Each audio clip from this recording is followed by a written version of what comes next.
அல்லாஹ்வின் நல்லடியார்களே, பெரியோர்களே, அன்புக்குரியோர்களே, அல்லாஹு தஆலா என்ன சொல்கின்றார் என்று சொன்னால், விதி என்பது ஒன்று இருக்கிறது, அல்லாஹ்வால் முடிவு செய்யப்பட்டது. நாம் மதர்சாவில் மக்தபில் ஓதும் பொழுது ஈமான் முஃபஸ்ஸல் என்று ஒரு கலிமாவை ஓதியிருப்போம். ஈமான் முஃபஸ்ஸல் ஆமன்து பில்லாஹி வ மலாயிகத்திஹி வ குதுபிஹி வ ருசுலிஹி வல் யௌமில் ஆஹிரி வல் கத்ரி கைரிஹி வ ஷர்ரிஹி மினல்லாஹி தஆலா.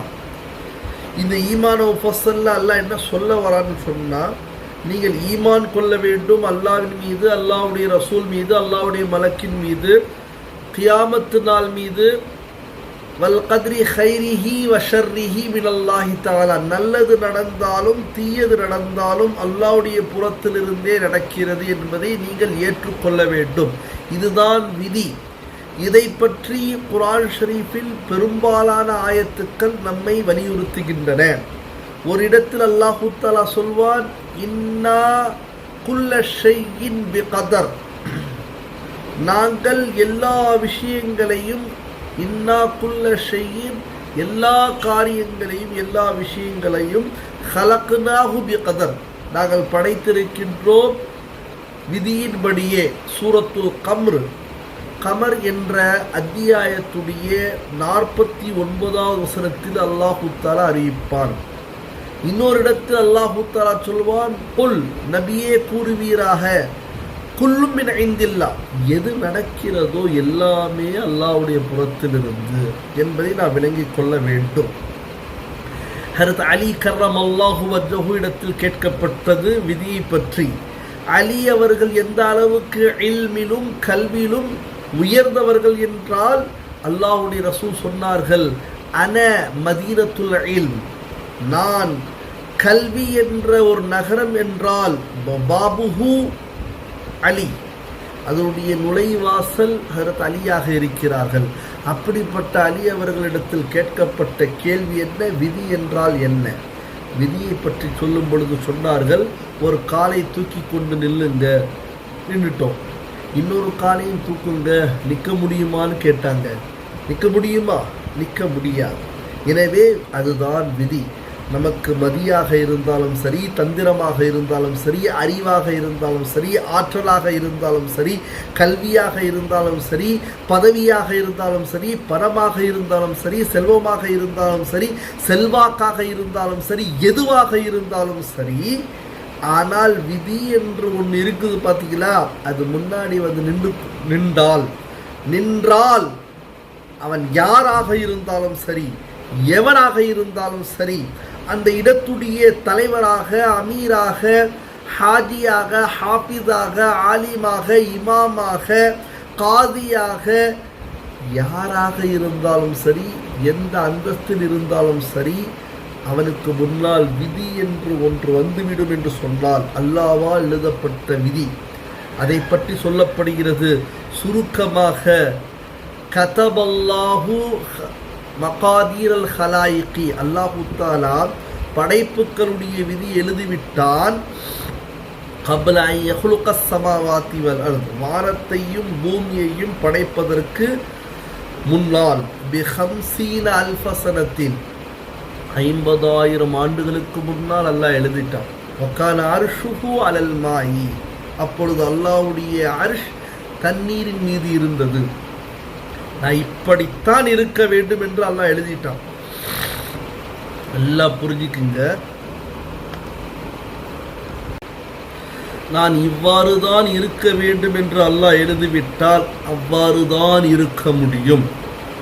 நான் கருமை என்றால் கருமைதான், நான் உயர்ந்த மனிதனாக இருந்தால், உயர்வாக இருந்தால் உயர்வுதான், நான் ஷார்ட்டாக இருக்கின்றேன் என்றால் ஷார்ட்டாக தான் இருக்க முடியும். எனவேதான் விதியை பற்றி முஹம்மது பின் வாசி ரஹ்மத்துல்லாஹ் இடத்தில் கேட்கப்பட்டது. அவர்கள் சொன்னார்கள், அது அல்லாஹ்வால் எழுதப்பட்டது, அதை பற்றி அல்லாஹ் உங்களுக்கு கேட்க மாட்டான் மறுமையில். எனவே நீங்கள் அல்லாஹ்வின் மீது நம்பிக்கை வைத்து அமல் செய்ய ஆரம்பித்து விடுங்கள். ஆனால் விதி நடந்தே தீரும். எந்த அளவிற்கு என்று சொன்னால், ஹாலித் பின் வலீத் ரலியல்லாஹு தஆலா அன்ஹு சைஃபுல்லா என்ற பட்டத்திற்கு சொந்தக்காரர். எல்லாருக்கும் தெரியும். அல்லாஹ்வுடைய ரசூல் அவருக்கு சைஃபுல்லா என்ற பட்டத்தை கொடுத்திருந்தார்கள். அப்படிப்பட்ட ஹாலித் பின் வலீத் ரலியல்லாஹு தஆலா அன்ஹு பெரும்பாலும் ஜிஹாதில் இருப்பார்கள், யுத்தத்தில் இருப்பார்கள், மார்க்க போரில் இருப்பார்கள். அவருடைய ஆசை என்ன? நான் ஒரு படை வீரராக இறக்க வேண்டும், மரணிக்க வேண்டும், என்னுடைய மௌத் சாதாரண படுக்கையில் இருக்கக்கூடாது என்பதாக கருதினார்கள். ஆனால் அல்லாஹ் எழுதுறது என்ன? சாதாரண படுக்கையில் தான் நீ இறக்கணும்னு அல்லாஹ் எழுதிட்டா. ஹாலித் பின் வலீத் ரலியல்லாஹு தஆலா அன்ஹு அவர்களை அப்படித்தான் இறந்தார்கள். எனவே அல்லாஹ் நல்லடியார்களே, விதி என்பது மதியால் வெல்ல முடியாது. விதி என்பது மதியால் வெல்ல முடியாது, நம்முடைய படிப்பால் வெல்ல முடியாது, நம்முடைய ஆற்றலால் வெல்ல முடியாது. ஆனால் துஆவால் வெல்ல முடியும். நிறைய சம்பவங்கள் நமக்கு எடுத்துக்காட்டாக இருக்கின்றன. நிறைய விஷயங்கள் நமக்கு எடுத்துக்காட்டாக இருக்கின்றன. விதியை வென்றவர்கள் இருக்கிறார்கள். மதியால் அல்ல, தன்னுடைய பலத்தால் அல்ல, தன்னுடைய குதிரத்தால் அல்ல, தன்னுடைய பரம்பரையால் அல்ல, தன்னுடைய மொழியுடைய ஈர்ப்பால் அல்ல, தன்னுடைய இல்ம் என்ற அந்தஸ்தால் அல்ல, தான் இமாம் என்ற அங்கீகாரத்தால் அல்ல, தன்னுடைய நாசிர் என்ற பட்டத்தால் அல்ல, நான் மிகப்பெரிய சொற்பொழிவாளர் என்ற ஒரு ஆணவத்தால் அல்ல. அப்போ துஆவால். மூசா அலைஹிஸ்ஸலாத்து வஸ்ஸலாம் அவர்கள் அல்லாஹ்விடத்தில் உரையாடுவார்கள். அப்படிப்பட்ட சமயத்தில் ஒரு பெண்மணி வந்து, மூசாவே, அல்லாஹ்ட்ட உரையாட போறீங்க அடிக்கடிக்கு, நீங்கள் எனக்கு குழந்தை பாக்கியமே இல்லை, அல்லாஹ்ட்ட கேட்டு சொல்லுங்க குழந்தை கிடைக்குமா இல்லையா என்று கேட்க, ஒரு தடவை மூசா அலைஹிஸ்ஸலாம் அல்லாஹ்விடத்தில் உரையாடி கொண்டு இருக்கும் பொழுது, அல்லாஹ்விடத்தில் உரையாடும் பொழுது மறந்து விட்டார்கள். அல்லாவே கேட்டான் திரும்பி போகும் பொழுது. ஒரு பெண்மணி ஒரு கேள்வியை கேட்டார்களே, நீங்கள் மறந்து விட்டீர்களா என்று கேட்கும் பொழுது, ஆம் யா அல்லாஹ் என்று சொல்ல, அந்த பெண்மணிக்கு குழந்தை பாக்கியம் இருக்கிறதா இல்லையா என்று கேட்க, அல்லாஹ் சொல்லிட்டா விதியில் இல்லை. அவங்களும் வந்து சொல்லிட்டாங்க. அப்போ அந்த அம்மா சீதேவி நல்ல ஒரு குணத்திற்கு சொந்தக்கார பெண், அல்ஹம்துலில்லாஹ்னு சொல்லிட்டு போயிட்டாங்க. விதியிலேயே இல்லைன்னா நம்ம என்ன செய்யறது? சில நாட்கள் கழிந்தன, காலங்கள் கழிந்தன, காலங்கள் உருண்டோடியன. அதற்கு பிறகு பார்க்குறாங்க, ஒரு குழந்தையோடு அந்த பெண்மணி வர்றாங்க மூசா அலைஹிஸ்ஸலாத்து வஸ்ஸலாம் இடத்தில். அவரிடத்திலேயே கேட்கிறார்கள், மூசாவே என் குழந்தைக்கு பேர் வைங்க. மூசா அலைஹிஸ்ஸலாமுக்கு திகைப்பு, ஒரு விதத்தில் வெறுப்பு. அல்லாஹ் இல்லைன்னு சொன்னால் இங்கே குழந்தையோடு வந்திருக்காங்க, என்ன இது? நான் நேரடியாக அல்லாஹ்ட்ட கேட்டேனே, அல்லாஹ் சொன்னதே விதியிலேயே இல்லைன்னு சொன்னானே என்று கேட்க, மறுபடியும் அல்லாஹ்விடத்தில் போய் கேட்கிறார்கள் மூசா அலைஹிஸ்ஸலாம். அதற்கு அல்லாஹ் சொன்னான், நான் என்ன செய்வேன்? விதியில் எழுதப்படலை. ஆனால் ஒரு யாசகர் வந்து கேட்கின்றவர் யாசகத்தை கேட்டார், பசியாக இருக்கின்றேன், எனக்கு உணவு கொடுங்கன்னு அவங்க உணவு கொடுத்தாங்க. அந்த யாசகம் கேட்ட நபர், அல்லாஹ் உங்களுக்கு நல்ல ஆரோக்கியமான நல்லுலக்கமான ஒரு குழந்தை பாக்கியத்தை தந்துருவா அப்படின்னு கேட்டு போனாங்க, துவா செஞ்சுட்டு போனாங்க.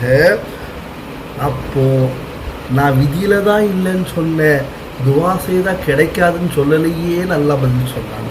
எனவே அல்லாஹ் நல்லடியார்களே, பெரியோர்களே, விதியை நம்புவது, தக்தீரை நம்புவது, கதாவை நம்புவது, கதரை நம்புவது ஃபர்தாக இருக்கிறது. நமக்கு என்ன நடந்தாலும் சரி, எவனால நடந்தாலும் சரி, யாரால நடந்தாலும் சரி, எந்த நேரத்திற்கும், எந்த சூழ்நிலைக்கும், எந்த பாதகமான நிலைமைக்கும் நாம் அல்லாஹ் விட்டுவிடக்கூடாது, அல்லாஹ்வுடைய ரசூலை மறந்துவிடக்கூடாது. முழுமையாக நம்பிக்கை வைப்போம். இன்ஷா அல்லாஹ், தும்ம இன்ஷா அல்லாஹ், கண்டிப்பாக பாத்தில்களை பிசுபிசுத்து விட செய்வான், உடைத்து விடுவான். ஆனால் அல்லாஹ் நம்மை ஒன்றாக சேர்த்து விடுவான். ஈமானோடு நாம் இருப்போம் என்று சொன்னார், நம்பிக்கையோடு இருப்போம் என்று சொன்னார். எனவே அப்படிப்பட்ட விதியை நம்பிக்கை வைத்து வாழக்கூடிய தௌஃபீக்கை அல்லாஹ் தந்தருள்வானாக. ஆமீன். வாஹிரு தாவல் அல்ஹம்துலில்லாஹி ரப்பில் ஆலமீன். அஸ்ஸலாமு அலைக்கும் வரஹ்மத்துல்லாஹி வபரகாத்துஹு.